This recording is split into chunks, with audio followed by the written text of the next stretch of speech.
بسم اللہ الرحمن الرحیم۔ حضرت موسیٰ علیہ السلام اور غریب آدمی کا رزق۔ حضرت موسیٰ علیہ السلام سے غریب آدمی نے درخواست کی کہ آپ کلیم اللہ ہیں، اللہ تعالیٰ سے دعا کریں کہ وہ میرا رزق بڑھا دے، مجھے کئی دن فاقے ہو جاتے ہیں۔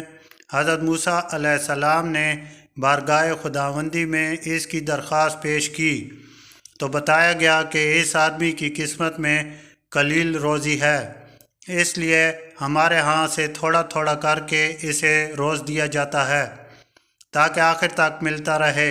اس شخص کو جب یہ بات معلوم ہوئی تو اس نے درخواست کی کہ آپ اللہ تعالیٰ سے سفارش کر کے میری قسمت کا سارا رزق مجھے ایک ہی بار دلوا دیں۔ اللہ تعالیٰ نے حضرت موسیٰ علیہ السلام کی دعا قبول کی اور اس غریب شخص کو تمام زندگی کا رزق ایک ہی بار مل گیا۔ اس شخص نے فوراً لنگر خانہ کھول دیا اور اعلان کر دیا کہ جس شخص کے کھانے کا انتظام نہ ہو تو ہمارے لنگر خانے سے پیٹ بھر کر کھانا کھا سکتا ہے۔ حضرت موسیٰ علیہ السلام کو اس شخص کی اس حرکت پر تعجب ہوا۔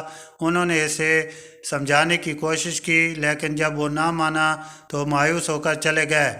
ایک ہفتے کے بعد حضرت موسیٰ علیہ السلام کا ادھر سے گزر ہوا تو دیکھا کہ لنگر خانہ ہنوز ابھی تک جاری ہے۔ دوسری مرتبہ وہ 1 ماہ بعد اور پھر تیسری مرتبہ 6 ماہ بعد ادھر سے گزرے تو آپ علیہ السلام نے حسب معمول اس طرح لوگوں کو لنگر خانے سے کھانا کھاتے دیکھا۔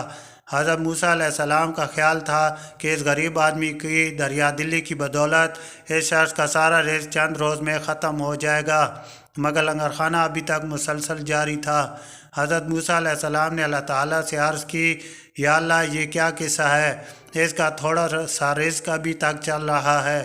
جواب آیا کہ بے شک اس کی قسمت میں تھوڑا سا ہی رزق تھا جو اب تک ختم ہو جانا چاہیے تھا، لیکن ہمارا قانون ہے کہ جو شخص ہماری راہ میں کچھ خرچ کرتا ہے تو ہم اس کا 10 گنا اس کو دنیا میں اور 90 گنا آخرت میں دیتے ہیں۔ یہ شخص بھی اس قانون کے دائرے سے باہر نہیں، جتنا یہ ہماری راہ میں خرچ کرتا ہے اس کا 10 گنا ہم اسے دنیا میں ہی دے دیتے ہیں۔